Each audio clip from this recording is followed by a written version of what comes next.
Një ndërtim i ri pritet të marrë formë në zonën e njohur si Kodërvila në Durrës, duke sjellë një tjetër ndërhyrje urbane në një hapësirë që deri tani kishte mbetur e paprekur në karakterin e saj natyror.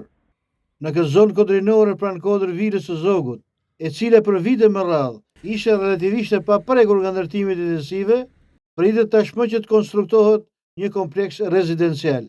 Sipas planit, objekti do të ketë 1 deri në 7 kate mbi tokë dhe 1 deri në 3 kate nën tokë. Parcela ku do të ndërtohet kompleksi ka një sipërfaqe prej 15.977 metër katror dhe ndodhet rreth 800 metër larg rrugës kryesore bregdetare.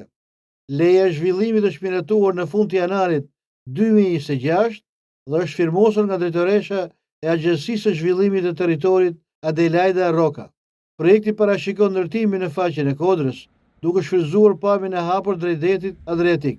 Kjo ndërhyrje sipas reflektimeve në shtyp ngre pikpyetje mbi ndikimin që mund të ketë në peizazhin natyror dhe ekuilibrin e zonës. Në përshkrimin e projektit, theksohet se vendodhja është e favorshme për zhvillim rezidencial dhe hoteleri, duke u mbështetur në mjedisin natyror dhe pozicionin e privilegjuar. Prania e pishave dhe gjelbrimit që i kanë rezistuar urbanizimit të 3 dekadave të fundit, rrezikojnë të zëvendësohet nga aktiviteti ndërtimor, pasi pritet që punimet të nisin në vijim me përdorimin e mjeteve të rënda.